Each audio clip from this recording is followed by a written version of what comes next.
Q.8. Describe the ways in which the novels in India attempted to create a sense of pan-Indian belonging.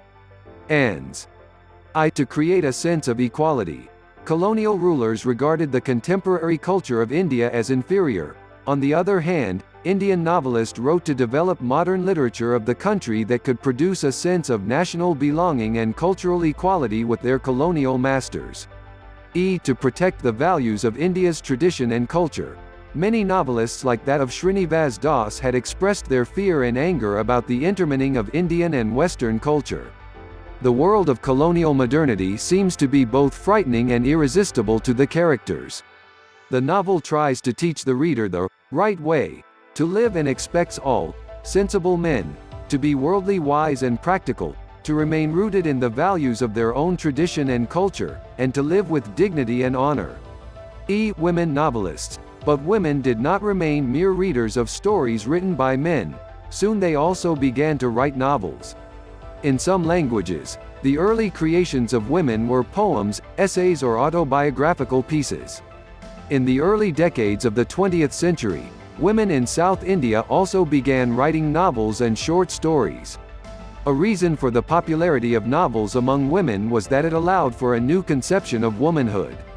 Stories of love, which was a staple theme of many novels, showed women who could choose or refuse their partners and relationships. It showed women who could to some extent control their lives.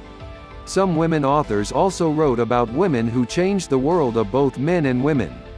Novels for low castes and peasants. From the 1920s, in Bengal too a new kind of novel emerged that depicted the lives of peasants and low castes.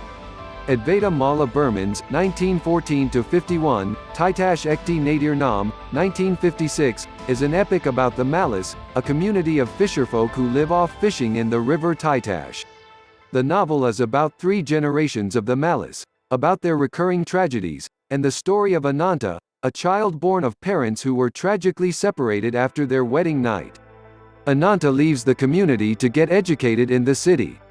The novel describes the community life of the Mallas in great detail, their Holi and Kali Puja festivals, boat races, Badiali songs, their relationships of friendship and animosity with the peasants, and the oppression of the upper castes. The novel and nation-making. Many novelists wrote about Marathas and Rajputs.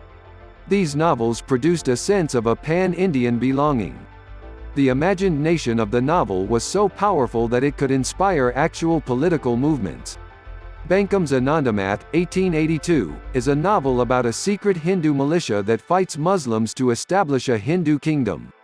It was a novel that inspired many kinds of freedom fighters. Please like and subscribe this channel.